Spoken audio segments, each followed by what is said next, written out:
नमस्कार मित्रांनो, मन धागा धागा जोडते नवा या मालिकेच्या आजच्या भागात आज आपण बघणार आहोत. आनंदी अंशुमनला खडसावून सांगते की माझा मार्ग ठरलाय आणि मी त्याच मार्गावर चालत राहणार अगदी जिंकेपर्यंत. आता अंशुमन तिथून पळून जातो. अंशुमनने जो आनंदीचा बॉक्स जाळलेला असतो त्या बॉक्सकडे बघत आनंदी रडत असते. शकू तिला उठवण्याचा प्रयत्न करत असते, परंतु आनंदीला चांगलाच सदमा लागलेला असतो. शकू पटकन अण्णांना सांगण्यासाठी जाते. तर इकडे सर्वजण बसलेले असतात. अण्णा सानूला म्हणतात की तुझी आनंदी आत्तू जेव्हा लहान होती ना तेव्हा मी तिच्या अशाच गोंडे घालायचो. त्यावर मालती म्हणते की त्यांना हे असंच जमतं. लीना म्हणते की त्यांना जमणारच, कारण आनंदीचा खूप जीव आहे ना त्यांच्यावर. त्यातच शकू धावत पळत तिथे येते. शकू म्हणते की तुम्ही आधी सर्वजण चला माझ्यासोबत. मालती म्हणते की अगं काय झालंय ते बोलशील तर. शकूने आनंदीचं नाव घेतल्यावर सर्वजण घाबरतात आणि सर्व शकूसोबत आनंदीकडे जायला निघतात. आनंदी तिथे बसलेली असते. ती म्हणत असते की का नेहमी माझ्यासोबत असं घडतं. मी जर काही ठरवलं तर पुढच्या क्षणामध्ये सगळं का विस्कटून जातं. देवा, अजून किती परीक्षा बघणार आहेस माझी. तेवढ्यातच अण्णा, शकू, गायत्री आत्या आणि मालती तिथे धावत येतात. अण्णा तिथे येतात आणि आनंदीची ती अवस्था बघून ते खूप घाबरतात. ते शकूला विचारतात की काय ग शकू, हे सगळं कसं झालं. शकू सांगते की हो अण्णा, आम्ही जेव्हा रिक्षातून खाली उतरलो तेव्हा अंशुमन इथं आले आणि त्यांनी ताईंच्या हातातून बॉक्स घेतला आणि त्यांना काय काय बोलले. बॉक्स सरळ पायाखाली तुडवला आणि पेटून टाकला. ताईला खूप त्रास झाला. ताई त्यांना खूप नको नको म्हणत होती, पण त्यांनी काहीच ऐकलं नाही. शकू म्हणते की मला काही समजत नव्हतं काय करावं, म्हणून मी तुम्हाला बोलावलं. गायत्री आत्या म्हणते की हे बघ आनंदी, अजिबात घाबरायचं नाही, आम्ही सर्वजण तुझ्यासोबत आहोत. आनंदी खडसावून सांगते की नाही आत्या, आता ही आनंदी अजिबात घाबरणार नाही. अंशुमनला असं वाटत असेल की तो असं वागून मला अजून त्रास देईल. यापुढे ही आनंदी कोणासाठीही थांबणार नाही. आता मी जो मार्ग ठरवलाय त्यावरच पुढे जात राहणार. तर इकडे बेनारे ऑफिसमध्ये असताना केदार तिथे येतो. केदार बेनारेला म्हणतो की तुम्ही कधी सिनियरला रिपोर्टिंग करायला शिकणार आहे. फक्त सार्थक सरांच्या मागे पुढे फिरलं म्हणजे झालं का. बेनारे म्हणतो की अहो सर काय बोलताय तुम्ही. त्यावर केदार म्हणतो की खरं तेच बोलतोय. एक गोष्ट लक्षात ठेवा बेनारे, या स्पर्धेचे सगळे अपडेट मला मिळायला हवेत आणि तेही वेळच्या वेळी. काय घडतंय, कसं घडतंय हे सगळं मला कळायला हवं. सार्थक तिथे आलेला असतो. केदार म्हणत असतो की कुठल्या पद्धतीने काय चाललंय, काय हवंय, सगळं मला कळायला हवंय. तुम्ही असाल या कंपनीचे जुने एम्प्लॉई, सार्थकच्या विश्वासातले, पण या कंपनीचा मी जावई आहे आणि जर बेनारे मी ठरवलं ना तर तुमची कायमची सुट्टी होईल. सार्थक केदारला शांत होण्यासाठी सांगत असतो, परंतु केदार ऐकत नसतो. केदार म्हणतो की बेनारे तुम्ही लक्षात ठेवा, मी जर म्हटलो नाही तसं केलं नाही तर अवघड होईल तुमचं. तुम्ही कोणाशीही पंगा घ्या, पण जावयाशी पंगा नाही घ्यायचं. तेवढ्याच सार्थक म्हणतो की तुम्ही जावई आहात तर मग जावयासारखे वागा ना आधी. ते ऐकून मात्र केदार चांगलाच घाबरतो. सार्थक म्हणतो की कुठे छोट्या मोठ्या गोष्टींमध्ये लक्ष घालताय. देव कमिटीचं काम आहे ते बेनारे बघून घेतील. तुम्ही जरा मोठ्या लेवलची कामं बघा. बेनारे या तुम्ही. बेनारे तिथून निघून जातो. सार्थक केदारला म्हणतो की केदार, तू जे काही बेनारेसोबत बोलत होता मला ते अजिबात आवडलेलं नाही आहे. आपणच जर असं बोललो तर आपला कोण रिस्पेक्ट करेल. केदार म्हणतो की अरे ऑफिसचा स्टाफ आहे, असंच बोलायचं असतं त्यांच्याशी. तुझा तर रिस्पेक्ट ठेवतो ना मी. त्यावर सार्थक म्हणतो की हे बघ केदार, असं नाही आहे. रिस्पेक्ट हा वय आणि अनुभवाला द्यायचा असतो आणि तुझ्यापेक्षा त्यांच्याकडे तो जास्त आहे. मला इथून पुढे असं चालणार नाही आणि मी तुला हे या कंपनीचा CEO म्हणून सांगतोय. तर इकडे मनोज म्हणत असतो की असं कसं काय वागू शकता अंशुमनराव, सगळं सामान कसं काय जाळू शकतात. गायत्री म्हणते की का नाही जाळणार, कारण त्यांना माहिती आहे की आनंदीला तिच्या घरच्यांचा सपोर्ट नाही आहे आणि म्हणूनच त्याने एवढी हिंमत केली आणि त्याने काहीही केलं तरी आपण त्याला काहीच करू शकणार नाही, हेही त्याला चांगलंच माहिती आहे. मनोज, आपण जर आपल्या माणसाला सपोर्ट नाही केला तर इतर माणसं मग आपल्याला त्रास द्यायला मागे पुढे बघत नाही. मालती म्हणते की गायत्री वंश, तुम्हाला काय वाटतं, आम्ही तिच्या विरोधात आहोत म्हणजे काही तिचे शत्रू आहोत का. हो तसं नाही आहे. आज अंशुमन रावांनी तिचं सामान जाळून टाकलं, उद्या जर तिला काही केलं म्हणजे. गायत्री म्हणते अगं पण तुझी काळजी ही कायमस्वरूपी जायला नकोय का. नेहमी आपण सतत समजत राहायचं, वाहवत जायचं. अगं आपल्या ह्या भीतीचा काही लोक गैरफायदा घेतात. आपला त्यांच्यावर दबाव असायला हवा. जाऊ दे सोड. आनंदी, आपण आत्ताच्या आता पोलीस स्टेशनमध्ये जाऊ आणि त्या अंशुमन रावांवर तक्रार करू. पोलिसांचं नाव घेतल्यावर सर्वजण घाबरतात. तेव्हा गायत्री आत्या म्हणते की दादा, आपल्याला पोलीस कंप्लेंट करावीच लागेल. मनोज म्हणतो की आत्या एक मिनिट, अगं नको ना हे पोलीस कंप्लेंट वगैरे. अगं हे पोलीस कंप्लेंट वगैरे आपल्याला नाही झेपणार गं. गायत्री आत्या म्हणते की झेपण्याचा काही अर्थ नाहीये. जर आपण पोलीस कंप्लेंट केली तर आपल्याला प्रोटेक्शन मिळेल. समजा जर उद्या काही बरं वाईट झालं तर आपल्या बाजूने केस राहील. अरे मी वकील आहे, माझ्यावर विश्वास ठेव, पोलीस आपल्याला संरक्षण देतील. आणि मला एक गोष्ट कळत नाही, आपण का घाबरतो पोलिसांना? अशा बाबतीत उलट पोलिसांची मदत घ्यायला हवी.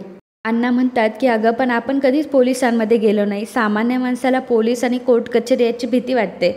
त्यावर गायत्री आत्या म्हणते की अरे दादा, या भीतीमुळेच लोक सर्वसामान्य राहतात. या जगात सर्वसामान्य माणसांची जास्त पिळवणूक होते. पण इथला एक रूलच आहे की आपण ज्याला जितकं घाबरवतो तितका तो घाबरतो. जो आपल्या हक्कासाठी आणि न्यायासाठी लढतो त्याच्यापासून दूर राहा. आनंदी म्हणते की आत्या म्हणते ते बरोबर आहे, मला पोलिसांकडे प्रोटेक्शन मागायलाच हवं, कारण मला माझी आणि तुम्हा सगळ्यांची काळजी वाटते. गायत्री म्हणते की व्हेरी गुड आनंदी, आपण आत्ताच्या आता पोलीस स्टेशनमध्ये जाऊ. आणि मग गायत्री आणि आनंदी दोघेही तिथून निघतात. इकडे शलाका आणि केदारने घरावर मोर्चा आणलेला असताच वी वॉन्ट जस्टिस आणि केदारला न्याय हा मिळालाच पाहिजे अशा त्या घोषणा देत असतात. त्यात सार्थकची गाडीही तिथे येते. सुधा जाते आणि म्हणते की बघ ना, केदारराव आणि शलाका घरात यायलाच तयार नाहीयेत. त्यावर अक्कू म्हणते की अरे दादा यांनी आंदोलन केलंय आणि तेही तुझ्या विरोधात. सार्थक दोघांजवळ उभा राहतो आणि विचारतो की काय चाललंय शलाका हे? त्यावर शलाका म्हणते की तू केदारचा अपमान केलायस, तू आता त्याची माफी मागितलीच पाहिजे. वृंदा म्हणते की काय मूर्खपणा चाललाय, केव्हापासून सांगते आतमध्ये चला म्हणून. सार्थक तू अजिबात त्यांच्याकडे लक्ष देऊ नकोस.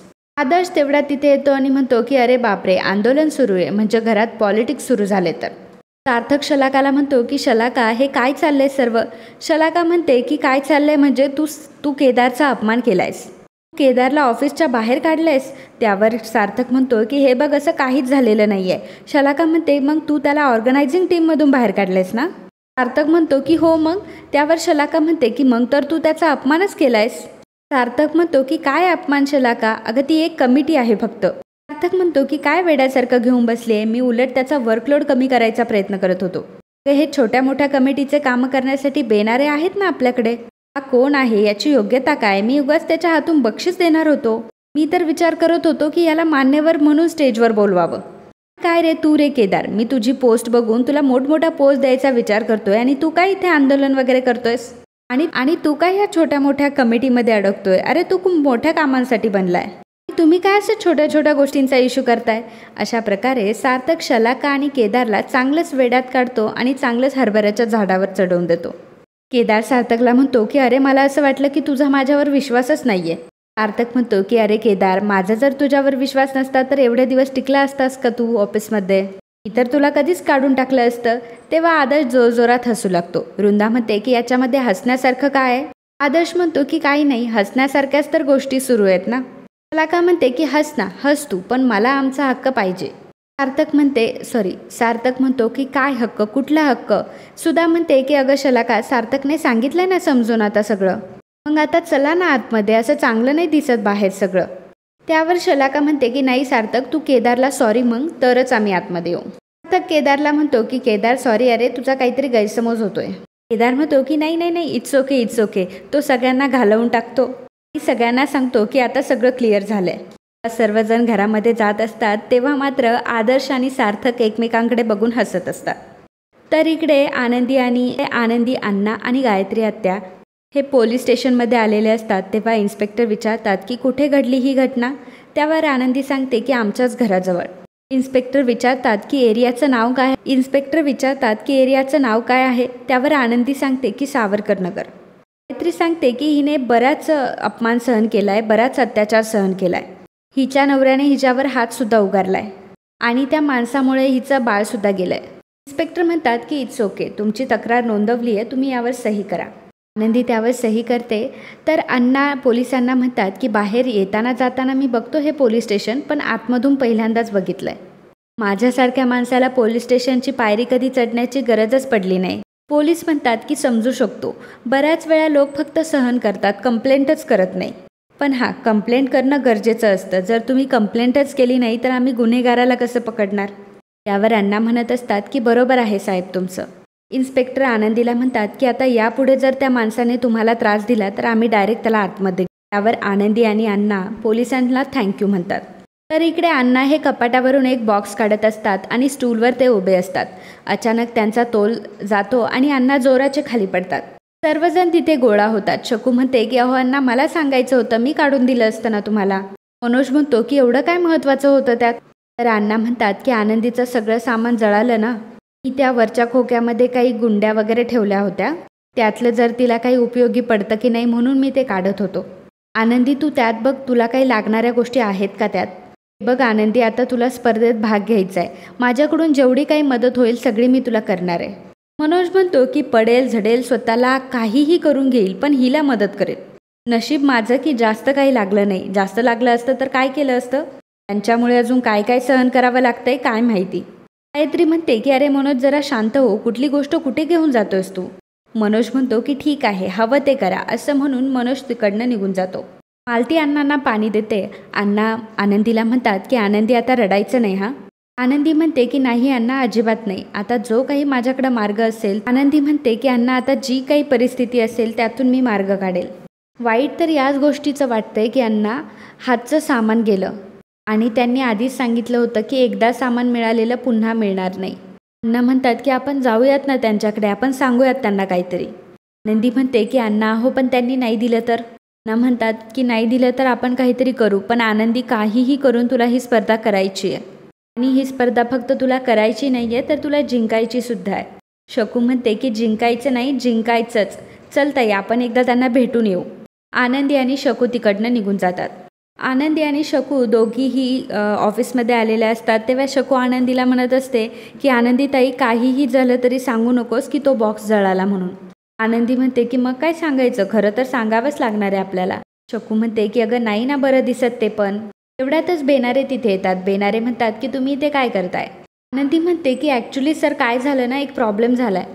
तर आनंदी म्हणते की आम्हाला सामान मिळालं आहे, पण तेव्हा शकू म्हणते की हो सामान मिळालं आहे, आम्ही ते घेऊनच रिक्षामधून जात होतो. आम्ही काही घेण्यासाठी खाली उतरलो तर रिक्षावाला तो सामानच घेऊन पळून गेला हो. बेनारे म्हणतो की आता रिक्षावाला तो सामान घेऊन गेला, मग तो सामानाचं काय करणार आहे त्या. बेनारे म्हणतो की अच्छा, तुमच्याकडून ते सामान गहाळ झालं आहे का. आनंदी सांगते की नाही सर, तो बॉक्स चुकून आमच्याकडून जळाला आहे. तसं ते प्लीज विचारू नका, चूक घडली आमच्याकडनं. प्लीज मला ते मटेरियल पुन्हा मिळू शकतं का. सर, मला तो खोटं बोलून तो बॉक्स पुन्हा नाही मिळवायचा आहे. त्यातच रेश्मा तिथे येते आणि म्हणते की पोअर गर्ल, काय म्हणायचं ग तुला. सार्थकने तुला एक चान्स दिला होता, पण तुला तो सांभाळता आला नाही. एनिवे, मी तुला कालच सांगितलं होतं की सामान हरवलं तर पुन्हा मिळणार नाही. आनंदी रेश्मापुढे हात जोडत असते. तेव्हा रेश्मा म्हणत असते की तुमच्यासारख्या लोकांची मला नाटकं चांगलीच माहिती आहे. हे सामान विकलं असशील आणि पुन्हा घ्यायला आली आहेस आता. येणारे, आता काहीही झालं तरी यांना सामान द्यायचं नाही आणि ही माझी ऑर्डर आहे. आनंदी अगदी रेश्माच्या पाया पडत असते, परंतु रेश्मा तिचं काहीच ऐकून घेत नाही. रेश्मा तिला म्हणते की तुला एकदा सांगितलेलं कळत नाही, तुला पुन्हा सामान मिळणार नाही. त्या गोष्टीला मिळालेल्या वस्तूची किंमतच नाही आहे, ती व्यक्ती जबाबदारीने कधी वागू शकत नाही आणि स्पर्धेचे जे नियम एकदा सांगितले ते शेवटपर्यंत तेच असणार आहे. तुम्ही आता जाऊ शकता. तेवढ्या तर रेश्माला एक फोन येतो, त्यामुळे रेश्मा फोन घेण्यासाठी तिथून निघून जाते. तो म्हणत असते की सर प्लीज तुम्ही एकदा बोला ना त्यांच्यासोबत. तर आनंदीसुद्धा बेनारेला खूप रिक्वेस्ट करत असते. आणि मित्रांनो, आजचा हा भाग इथेच संपतो. पुढील भागात आपल्याला पाहायला मिळणार आहे रेश्मा आनंदीला सांगते की हे बॉक्सेस साड्यांनी भरलेले आहे आणि हे बॉक्सेस तुला गोडाऊनमध्ये नेऊन ठेवायचे. हे काम जर तू व्यवस्थित करशील तर ते मटेरियलचं बॉक्स मी तुला स्वतःहून देईल. आनंदी गाडीतले सगळे जड बॉक्सेस उचलून गोडाऊनमध्ये ठेवते. बॉक्सेस ठेवल्यावर रेश्मा आनंदीच्या अंगावर पैसे फेकते आणि आनंदीला ती म्हणते की साडी बनवण्याची तुझी लायकीच नाही आहे. आनंदी म्हणते की साडी मी बनवू शकते की नाही हे तुम्ही नाही ठरवू शकत, पण तुम्ही मात्र तुम्ही दिलेलं वचन नाही पाळलं. तुम्ही माझी फसवणूक केली आहे आणि दिलेला शब्द न पाळून तुम्ही कशा आहात हे तुम्ही मला दाखवून दिले आज. रेश्मा आनंदीवर हात उचलते. त्याचवेळी सार्थक येतो आणि रेश्माचा हात पकडतो. तर मित्रांनो, असेच मन धागा धागा जोडते नवा या मालिकेचे अपकमिंग एपिसोड बघण्यासाठी आत्ताच आपल्या चॅनलला सबस्क्राईब करा. आणि आजचा हा भाग तुम्हाला आवडला असेल तर व्हिडिओला लाईक आणि कमेंट करायला अजिबात विसरू नका. धन्यवाद.